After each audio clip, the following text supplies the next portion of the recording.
I am Roy Coughlan, the host of the podcast. You can find everything about me by scanning the QR code there or going to roycoughlan.com.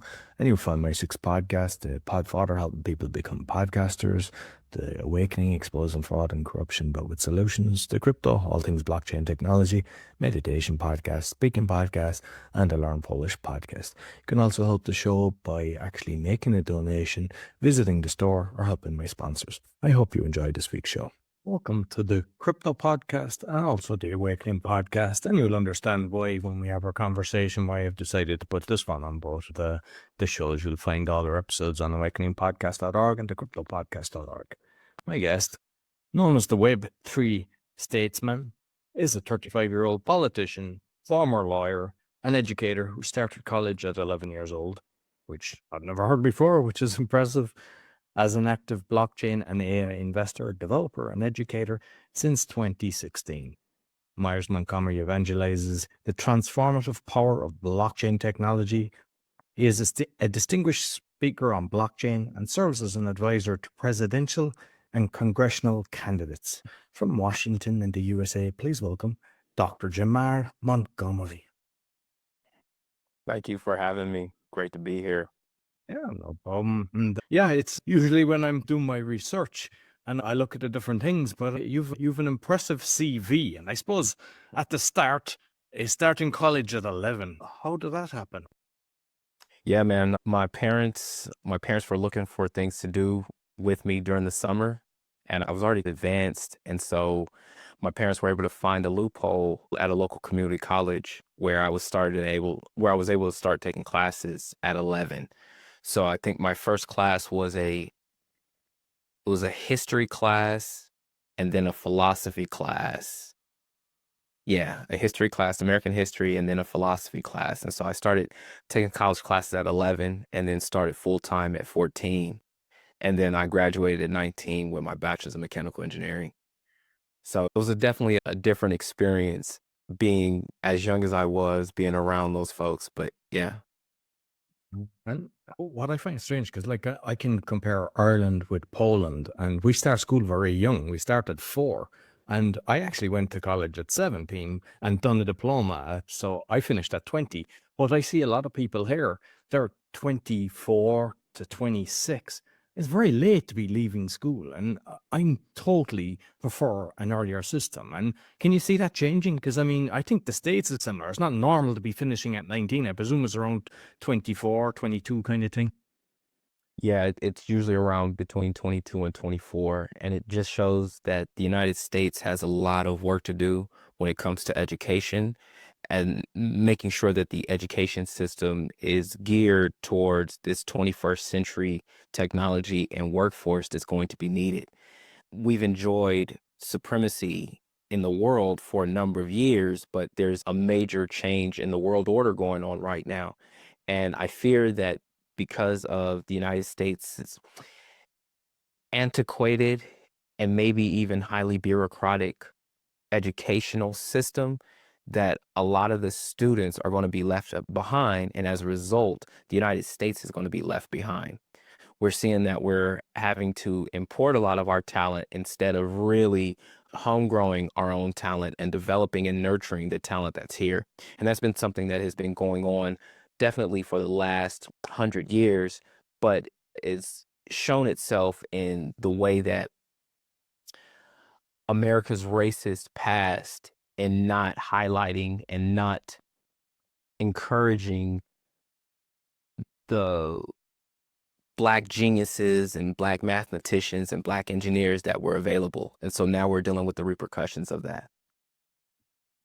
So with the crypto, because you can see it in the background and everything, and I've seen some of the speeches that you've done as well. You might tell people your kind of crypto journey, how it all came about for you. Absolutely, man. Crypto, I started learning about crypto probably at around 2010, 2011. And I first heard about Bitcoin through a Gizmodo article. And at the time I was working for the US government. And so there was a lot of issues like with how it was being utilized for illicit purposes, right? The FUD that was surrounding Bitcoin at that time. And I didn't want to do anything that was going to potentially jeopardize my security clearance. So I just stayed aware of it. But it wasn't until 2016 that I started really trying to understand money, understand our financial system, understand our monetary system, that I came across the Ethereum white paper.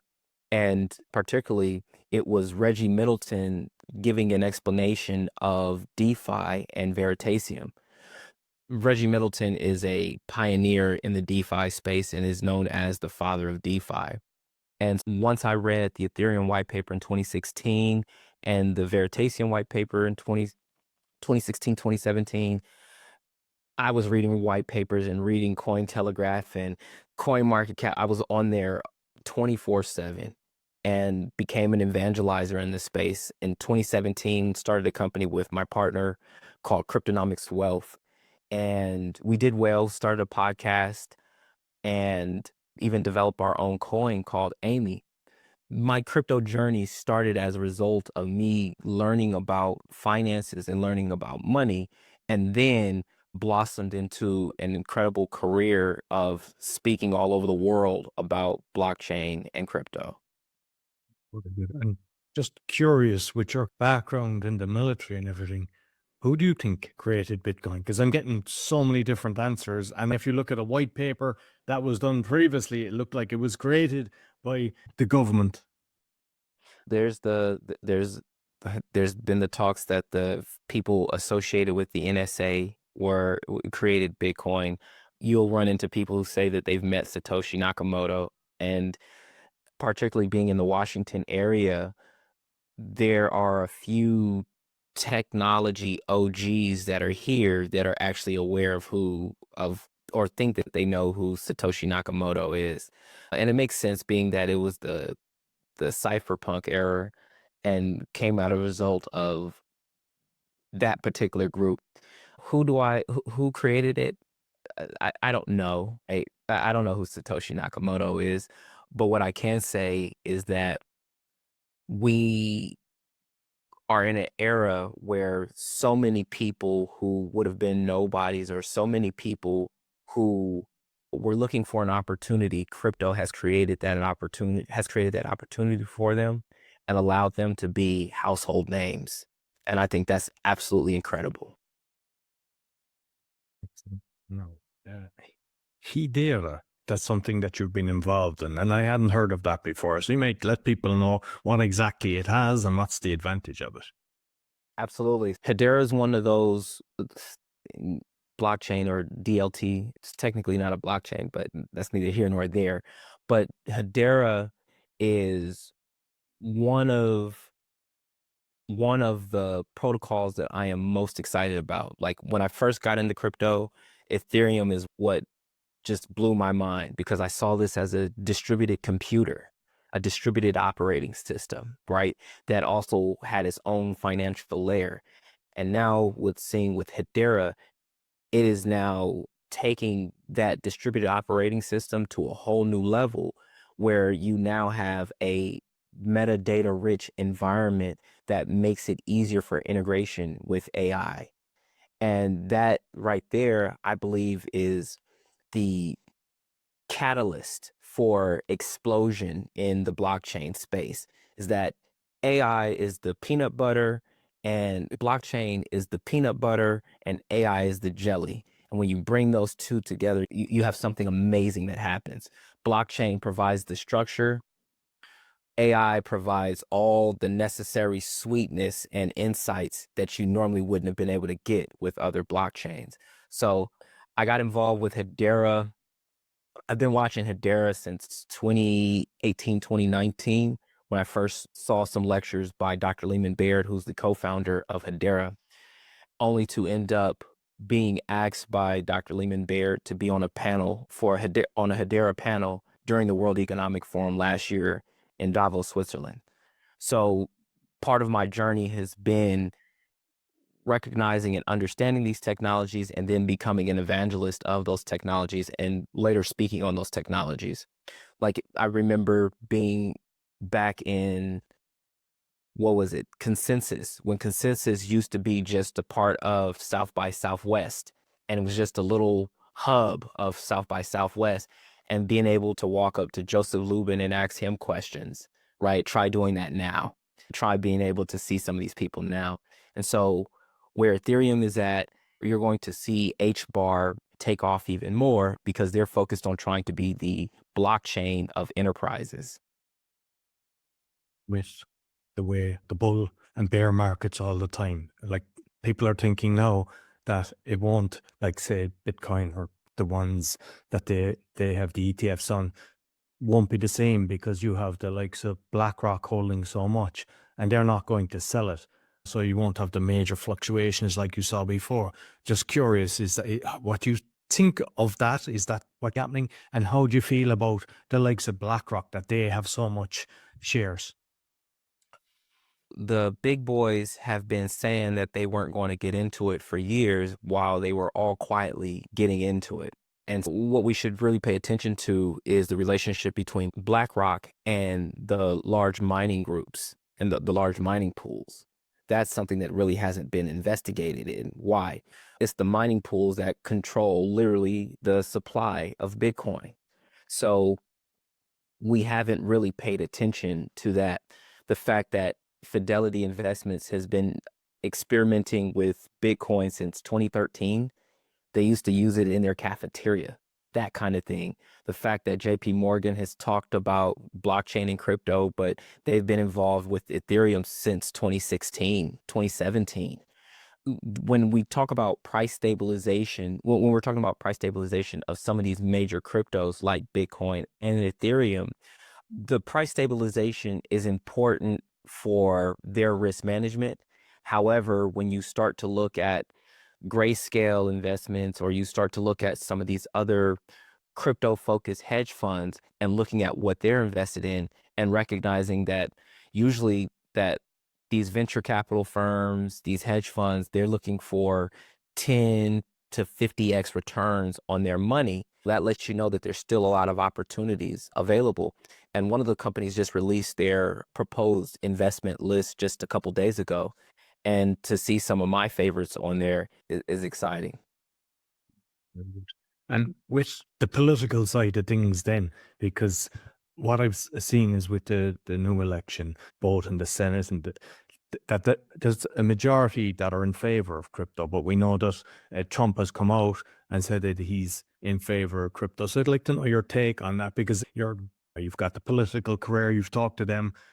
What's really going on and where do you see it going? President Trump, I had a conversation with him about blockchain and crypto back in November 2022 when Kanye invited me to go and meet with him and Trump. And so we had a brief conversation about blockchain and crypto and the importance that the United States is a leader in blockchain and crypto. A couple months later, then that's when he released his NFT project. And so that was exciting. And that was I was glad that he took my word seriously. Now to see that he's got a presidential council for digital assets where you have Bo Hines on it, seeing people like Ari Redboard of TRM Labs being involved in it. These are people who, at least like I said, with Ari Redboard, these are people who are known in the space, who are definite leaders in the space. The challenge is you can have crypto on the federal level, but also there's a lot of flexibility and a lot of opportunity for crypto to be adopted on a state level. One of the states that's near dear to my heart is Louisiana, and Louisiana accepts Bitcoin to pay your taxes. So that lets you know that the conversations that I've had with legislators in Louisiana, that those conversations have been affected to watch them be able to implement that. Now, from a political sense, I've always told every protocol, every company that I've been involved in, that it makes no sense to talk about how much money you're making and your politicians not get any of it. So the work that I've done in collaboration with Stand with Crypto, particularly in Atlanta, Georgia, and we're seeing how effective lobbying on the political side and also the education on the community side with the Atlanta Blockchain Center, how that can create a perfect recipe for states that you normally wouldn't pay attention to for them to be leaders in the blockchain and crypto space. Wyoming has a digital asset framework and trust framework. So these places, these different states are recognizing that there's opportunities for them to be leaders in, but it really takes for us as crypto people to elect the right leaders and also to write the policies for our politicians and then have them present that to the state houses and also in Congress. Just curious your thoughts on, because if we look at the way society is, the world, not just in the States, but all around, it's just getting worse and worse. And usually the big boys, they've got the printing press, they're controlling everything. They're buying the like it's happening in America, it's happening in Ireland, it's happening everywhere. They're buying all the property, so then the rents are going through the roof. So you have people in their 40s, they can't even buy their first house. Whereas in my generation, like when I was in my 20s, people were buying houses in their 20s. Can you ever see a situation where it's not connected to the fiat, that somebody can create like a crypto that, like, say everybody gets 1 million and nobody gets to a certain level where you've got the billionaires? I don't see that happening. I don't see that happening. I see that Bitcoin being the first truly global currency, it being the first truly global currency. It is done more in the last 12, in the last 15, 16 years than the United States dollar has done in the last 40 years, or excuse me, in the last 70 years. The reason why that's been able to happen is because of the internet and because of this particular technology. Now, governments are all trying to gain power and keep power over their citizens, but there's this balancing act, there's this back and forth that they're having on how do I allow myself to be a leader in this place, in this particular space, but also how do I maintain control over it? And that whoever is leaning more on the fact of allowing for innovation in the space is going to win in terms of being a leader, whereas those that are more concerned about how to control it are going to have greater regulatory protections and frameworks that allow for it to be inculcated and introduced into their traditional finance systems. But the scary part about this technology is that your financial system is always an attack vector. It's all your financial system is part of your national security system of every nation. And the thing about a national currency is you control it. But whereas with something like Bitcoin, you as a nation don't control it. All you can do is maybe regulate the flow of it, but you cannot control it. And that part of the technology is very concerning for governments and leaders. Yeah. And with AI, then, because I know you talk a lot about on that, some of the blockchain is connected with that, but say that the pros and cons, what are you seeing in the current situation with AI technology? There's been things, we've seen a launch of AI agents, and the Atlanta Blockchain Center just got done. I was blessed to be part of this launch. They had an AI agent named Shay that launched their own meme coin called Lemon Pepper Wet on the Solana blockchain that ended up getting bonded in like less than 24 or 32 hours. And to watch their AI agent not only launch a coin, but also manage the social media and help manage the community behind it just shows what's actually available in terms of where this technology can go. Now, that's an AI agent deploying a coin, but what about an AI agent that is managing that is managing a DeFi platform? What about an AI agent that is managing a liquidity pool? We're bringing quantitative tools, quantitative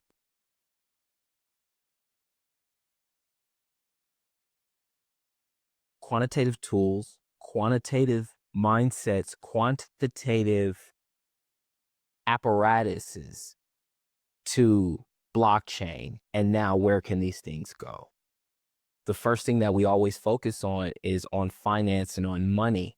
But how do we utilize AI agents to gain greater insights from our data? To see what TRM Labs and Chainalysis does with AI agents in tracking terror financing is something that's going to be very interesting to watch. To see how taxing and regulatory agencies are going to be utilizing AI in blockchain is going to be something that we're going to have to keep an eye on. So I'm excited about the use of AI. I'm always for break things, move fast and break things. And when we fix it, we usually fix it better.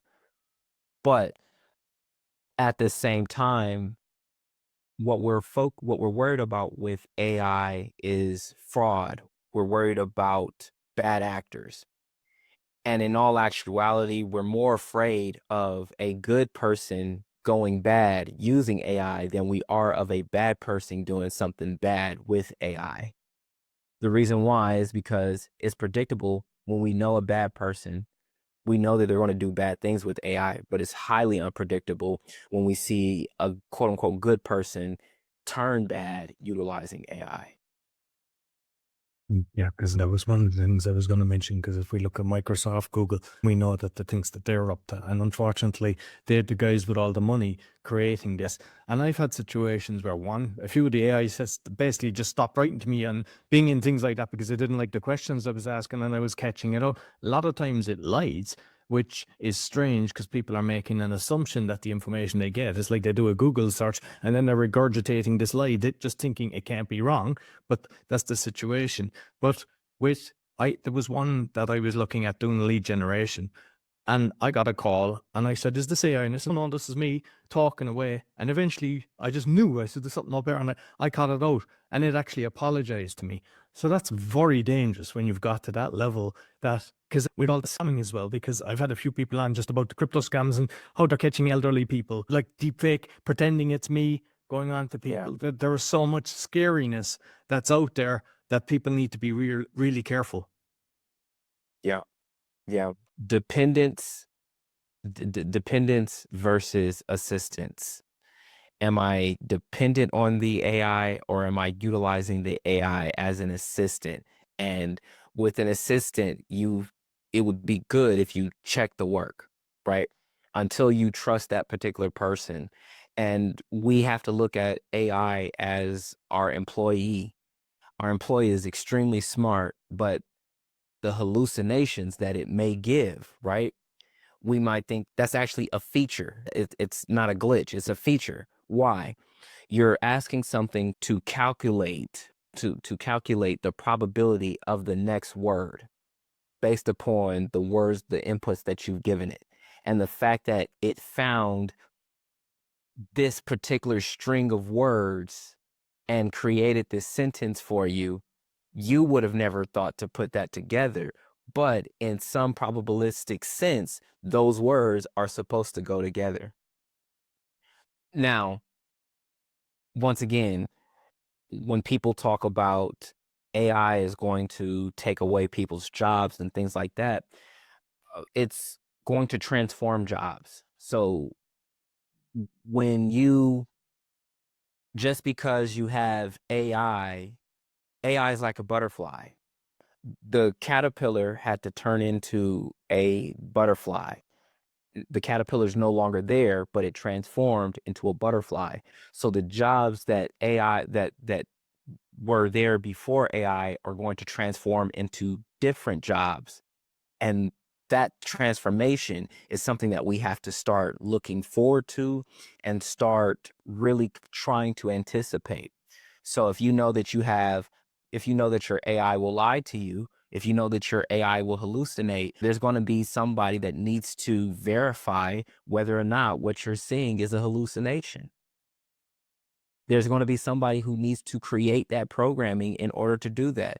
And new ideas spark new ideas. And although that there are going to be things that things that end, there's going to be more transformation than there is going to be destruction.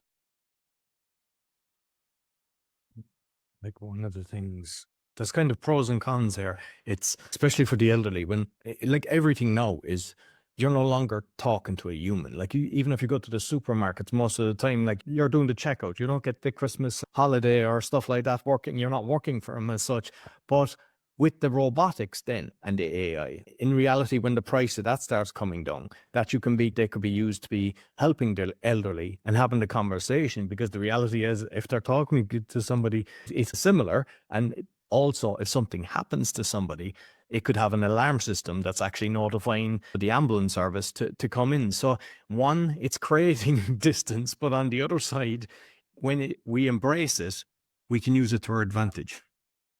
Yeah, absolutely. One of the things that I was thinking about right when you were talking was that people are like, oh, what's going to happen when we have robots? There's areas that we don't trust robots with yet. One of the things that, and there's areas that we would much rather trust a robot than trust a human.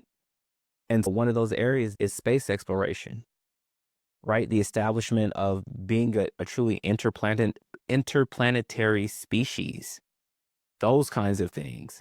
When we start analyzing AI, we're only looking at it through this very limited sense of what we know today and not thinking about everything that you're going to need tomorrow, right? So we used to have horses. We used to have horses and buggies. We don't have horses and buggies anymore, but we never got rid of the horses.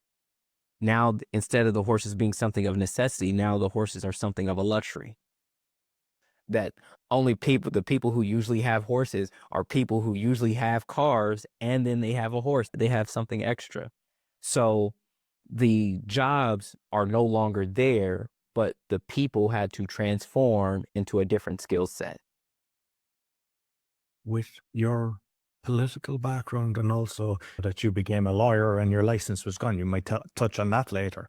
But we see that, especially in America, people are aware of what goes on there. But this actually happens in most countries. It's like when the political system changes, the judicial system at the higher level changes, which is pathetic, that it just shows that it's not working if we have to do that. But can you ever see, because if you were up against an AI that was non-biased, you couldn't win really, because it would actually be able to extract all the information that you would actually have to manually do and go away and check. But if you had judges as well, that was basing it on truth, on the information and all the details. Can you ever see that happening? That's a very interesting point because it helps you understand how your legal system actually works. At least in the United States, the judges are not there for justice. The judges are there to referee and to evaluate arguments. So, based upon the argument that you make and how convincing you are to the judge and what authorities that you use in making that argument has a great determination on the result that you get in court. So when people say, I got screwed in court, yes, you got screwed in court because you want your judge to be unbiased. You want your judge to be unbiased, which requires for you to make the best and better arguments. And that part is scary because in the sense of you really don't have eh, you really don't have access to the legal system like you really should. So should pro se litigants, people who don't have lawyers, should they be able to utilize AI to help them make arguments against the state when the state is on the opposing side? That would be something interesting. Would it would an AI do more harm than good? That's a real good question to ask. But being able to have an AI lawyer or an AI assistant that will help you make your arguments or suggest that you do certain things or suggest, hey, this is what the next process is. I think that is very empowering to people.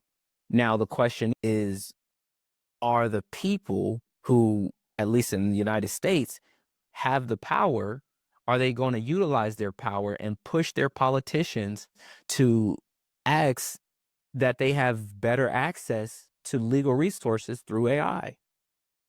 That's a real question.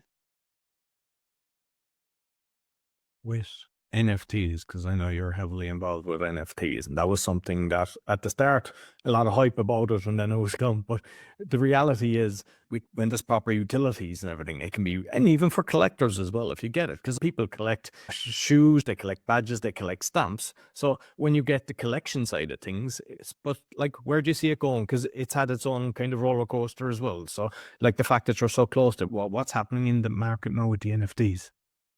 So for NFTs, I'm a utility guy. I'm a utility and I'm a community guy.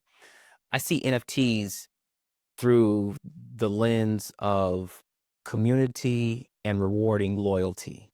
And instead of NFTs being the new membership card, in addition to tokenization of real world assets.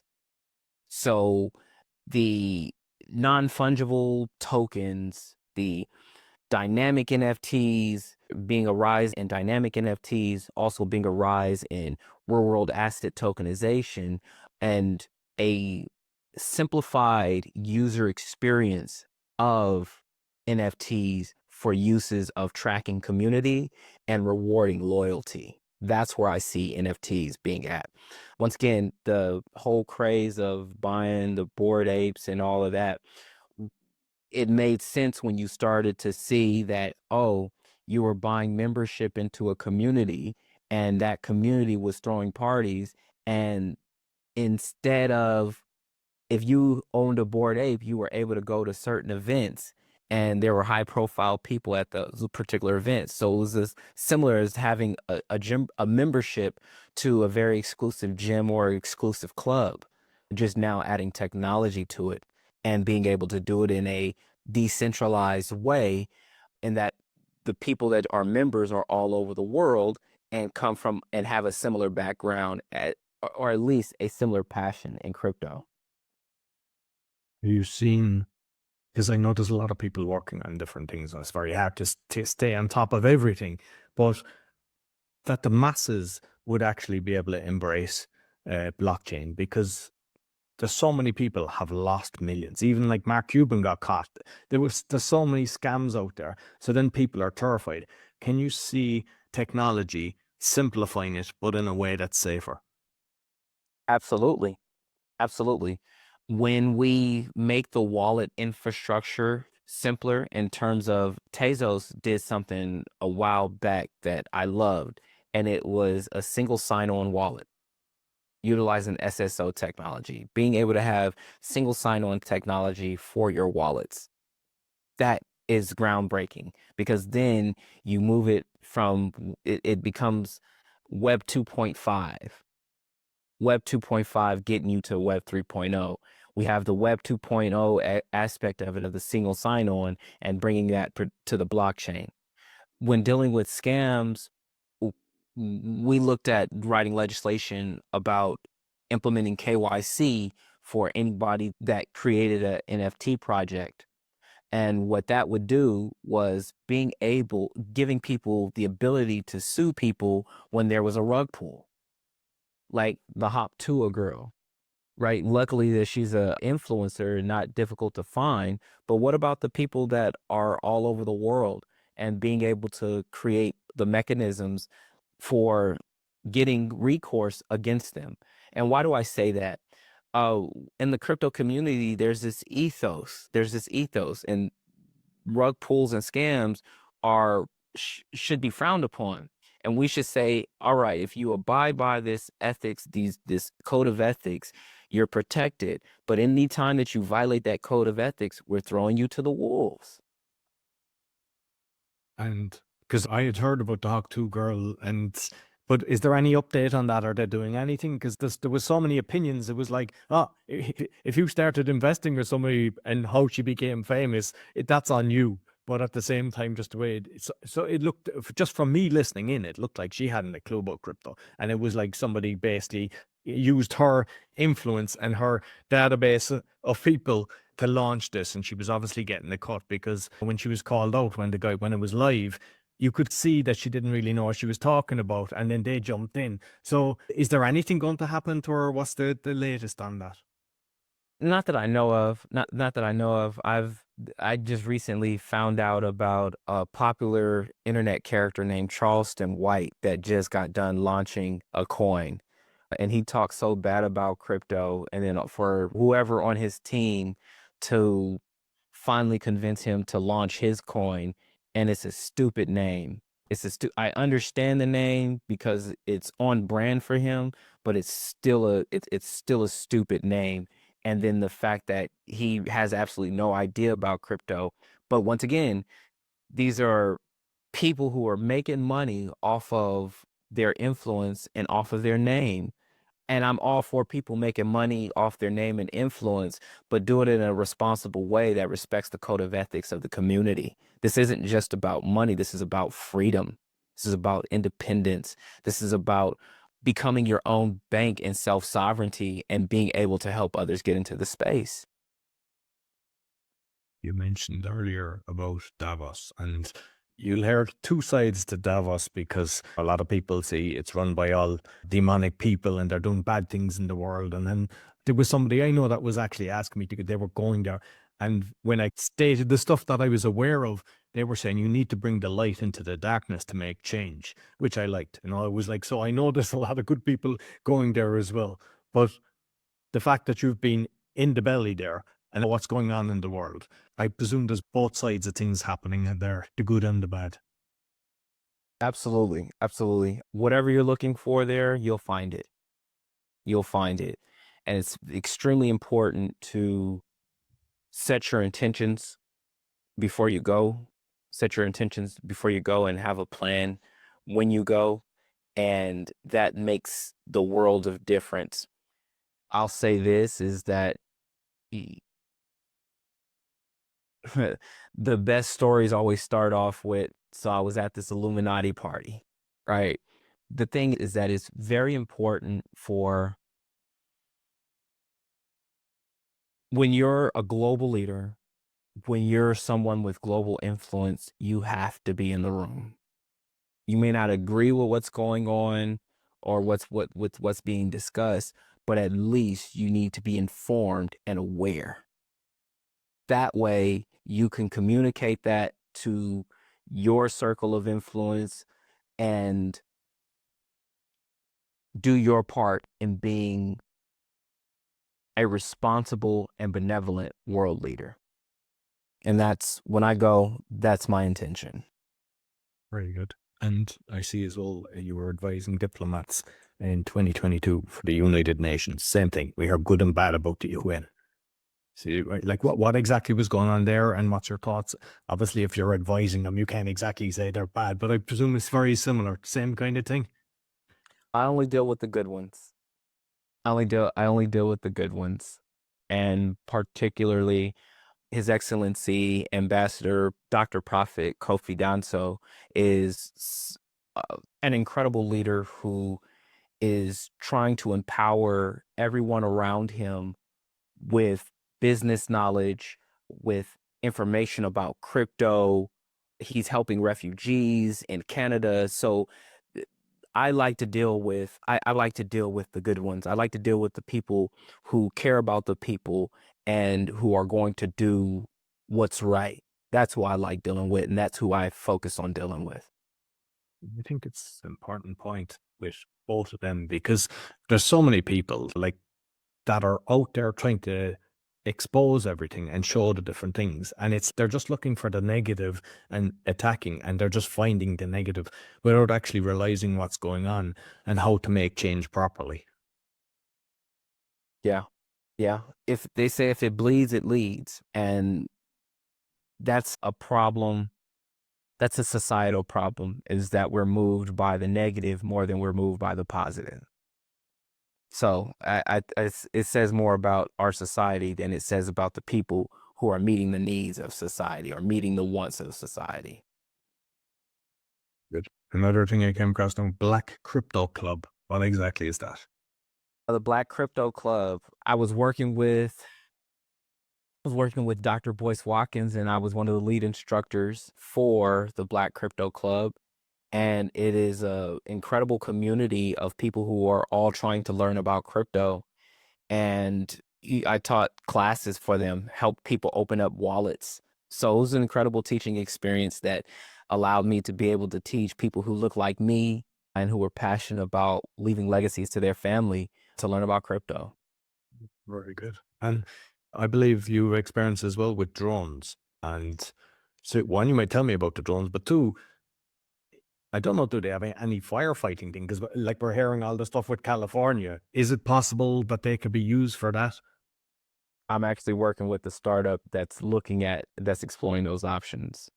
Drone technology is drone technology is exciting and scary at the same time. It's incredible what we can do with drones. We've seen the destructive power of drones, from what the United States has did with their drones to what we're seeing currently in Ukraine, to what Anduril has created, to also how drones can be utilized in humanitarian efforts. And particularly, like I said, we're looking at exploring how to utilize drones in firefighting. Like I seen, this was a good few years ago where there was like a talk, but I don't know, was it, but they had a tiny little drone and it was like firing a little shot. And that was scary when I saw that. I was like, whoa, this is like a fly that they can do that. But you see some of the things that they have, like technology then to take the drones out with a frequency beam, I presume. Is that something that they can't overcome? Because there's pros and cons for this when they humanity aid and stuff like that, that you want to get there. But on the other side, when it's used for evil, for military kind of things, like I presume there's ways of overcoming everything regarding like the device that they can actually demobilize it. Once again, that's the beauty of human innovation, is that it's born out of necessity. And so when you are faced with a threat and then you realize that it can be taken down with signal jammers, then you develop a solution where you actually have wired, so that's impervious to signal jamming. So when we're dealing with human innovation, it all determines, we're seeing people that are literally trying to survive and do everything that they can to figure out solutions. And when we start looking at our problems as dire, then we start coming up with the most innovative solutions. So it's scary. It's scary in the sense when you're the one facing them. But once again, new solutions create new problems, and new problems require new solutions. Very good. Finally, with your political career, because you ran for the Senate, but like something happened that they took your law license away. So what exactly happened with that? And have you future aspirations of actually going, trying to get into the Senate? Absolutely, absolutely. Yeah, one of the things that you learn when you jump into politics is a very dirty game. And particularly in Louisiana, Louisiana is known for corruption. And so when you're in politics, they will drag your name through the mud. And it shows that when you're trying to do the right thing, when you're trying to fight for the people, how dangerous that is to the system, and what ways can they kneecap you? What ways can they try to prevent you? What ways can they try to put dirt on your name? And that's what they tried to do. But I wouldn't be in the position that I am in right now if I still had my law license. I would literally be bound and restricted in saying certain things, in meeting with certain people, um, if I still had my law license. And there's a level of freedom that I have because I'm not bound by those rules. And it's interesting, being that I was a victim of sexual assault. I was a victim of sexual assault yet I wasn't protected. And then when it came to my law license, what they did is they said, oh, you were behind on your child support. The reason why I had child support was because the woman that I ended up having a child with was 9 years older than me. And I was 17 when she first started messing with me, and she was 26. So it's interesting to see how I was being held to the fire on that. And yet, even with me working as a lawyer, how that was my primary source of income, how they tried to snatch that from me. So it had nothing to do with trying to help my child. It had everything to do with trying to keep me from being out of politics. I see a lot of the Senatarians where they're interviewing people, and you can see more and more are fighting for the people, whereas you never see that 20 years ago. And it's actually, Yeah, when you see that, you go, okay, there's a change happening. So let's hope that you get in on the next round. So listen, Jamar, absolutely. thoroughly enjoyed the conversation. You might let people know where they can find you. Absolutely. drjamarmontgomery.com. As you can see, let's see, let me move out the way a little bit. Let me do like that. Bam. drjamarmontgomery.com. Dr. Jamar Montgomery on IG and on TikTok and on YouTube. I'll make sure I put all the links both on the audio and the video. Thank you very much. Thank you. That's all for the Awakening Podcast and the Crypto Podcast. You'll find all our episodes on awakeningpodcast.org, thecryptopodcast.org. Sure to give us a thumbs up, 5-star rating, share with your friends, and comment on what we discussed. We love to read your comments. Until next week, take care. So I hope you enjoyed this week's episode. As mentioned at the start, you can find my 6 podcasts on roycoughlan.com or scan the QR code if you're looking to start a podcast or do a podcasting tour. I help with that. Also, if you're looking for a virtual assistant, we also have that service. And you can help the show by visiting the store, supporting our sponsors, or making a donation. Until next week, take care.